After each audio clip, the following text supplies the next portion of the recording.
бо фаро расидани анҷоми мавсим дар премер-лига мухлисон равзанаи гузариши тобистонаро шоҳид мешаванд. Аллакай пешгӯиҳо мешавад ки аксари бозингарон аз ин лигае ки дурахши зебо кардаанд мераванд. имрӯз бошад маҳз чунин бозингаронро гуфта мегузарем. дӯстон, агар шумо ба тамошои футбол ва дигар навъи варзиш шавқ дошта бошед, агар шумо хоҳед ки тамошои бозиҳо бароятон боз ҳам ҷолибтар гузарад, пас ҳатман аз хизматрасониҳои ширкати Yagex истифода баред. дар Yagex регистратсия осон ва пардохт аз тамоми гӯшаи канори дунё, вале муҳимтар аз он бонус то $100 дар аввалин пардохт бо промокоди тачфуд. силкаи зарурӣ дар комментария. ба ҳама муваффақият. рӯйхати худро аз Ҳаким Зиеш оғоз мекунем. ҳамлагари Челси бо эҳтимоли зиёд дар равзанаи трансферӣ тарки даста мекунад. мавсими ҷорӣ барои ҳамлагари мароккоӣ он қадар хуб нагузашт ва худро дар дастааш нороҳат ҳис мекунад. рӯзҳои охири трансфери зимистонаро дар ёд доред? Зиеш наздик буд ки ба Париж кӯч бандад, вале дар охир хатогие дар ҳуҷҷатгузорӣ ба қайд гирифта шуд. акнун ҳама диққат ба ӯ аст ва мебинем ки дар кадом даста ҳунари ҳақиқии худро дубора нишон медиҳад. ба ӯ монанд Обамянг аст ки мухлисон мунтазири бозгашташ ба Барселона ҳастанд. тарки Каталония кардан ба Обамянг таъсири бад расонид ва ӯ то ҳол бо собиқ ҳамдастаҳояш қаҳрамониҳоро ҷашн мегирад ки муносибати хуб доштанашро нишон медиҳад. ростии ӯ дар Челси ҷой пайдо накард. будани ӯ дар Стэнфорд Бриҷ корномаашро торик сохт. набудани вақти бозӣ ва муносибати бад бо даста сабаб мешавад ки тобистон ӯро дар дастаи дигар бинем. оё ӯ ба сафи нилнёриҳо дубора мепайвандад? акнун диққати худро аз Стэнфорд Бриҷ ба Эмирейтс равона мекунему мебинем ки киҳо тарки Арсенал карданро мехоҳанд. ба назар чунин мерасад ки Ҷака баъди 7 сол дар Лондон будан мехоҳад ки ивази даста намояд.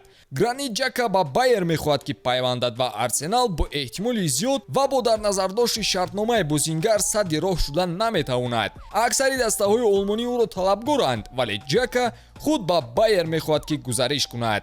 аллакай гуфтушунидҳо шудааст ва тибқи хабарҳо пешниҳоди расмӣ ба ҳаҷми 15 миллион евро дар рӯи мизи Арсенал гузошта шудааст. бори дигар ба ҳайати Челси рӯй меорему. оиди ҳамлагари 24-солаи амрикоӣ Кристиан Пулишиш мегӯям. Пулишиш аллакай 4 мавсим мешавад ки дар Англия қарор дорад ва 1 сол мондан то анҷоми шартномааш саволҳо оиди ояндаи ин бозингар зиёд ба назар мерасанд. дар премер-лига ӯ ва дигар ситораҳои Челси натавонистанд ки ҳунари хешро ба хубӣ нишон диҳанд. рӯзноманигор Фабритсио Романо қайд мекунад ки эҳтимолан Пулишич пешниҳоди дастаи Наполиро қабул мекунад. президенти дастаи итолиёвӣ Аурелио де Лаурентис ӯро ҳам аз ҷиҳати физикӣ ва аз лиҳози ба даст овардани таблиғот дӯст медорад.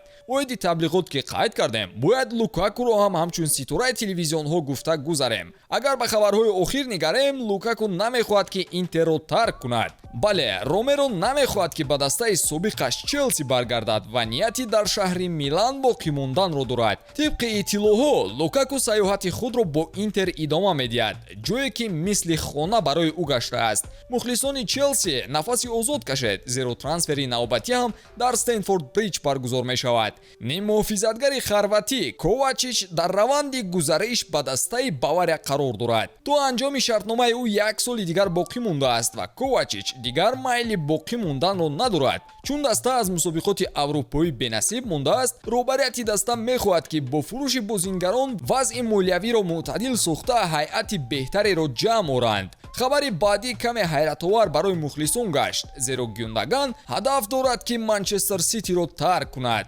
новобаста аз ҳунари зебояш, ояндаи Гюндаган бо дастаи Манчестер якҷо пешгӯӣ намешавад. Барселона ӯро таги чашм кардааст, зеро сармураббии даста Хави талаб дорад ки ӯро ба ҳайат ҷалб кунанд. шартномаи Гюндаган бо Сити охири мавсим ба анҷом мерасад ва ӯ намехоҳад ки ҳамкориро бо Сити идома диҳад. дар охир бошад Уго Лорис баъди 11 сол аз Лондон кӯчидан мехоҳад. мутаассифона шикасти бузург аз дастаи Ньюкасл бо ҳисоби 6-1 дарвозабони 36-соларо дар ҳолати ногувор гузошт. Лорис дигар дар Тоттенхем боқӣ мондан намехоҳад ва гуфта мешавад ки дастаҳои Арабистони Саудӣ дари ӯро куфта истодаанд.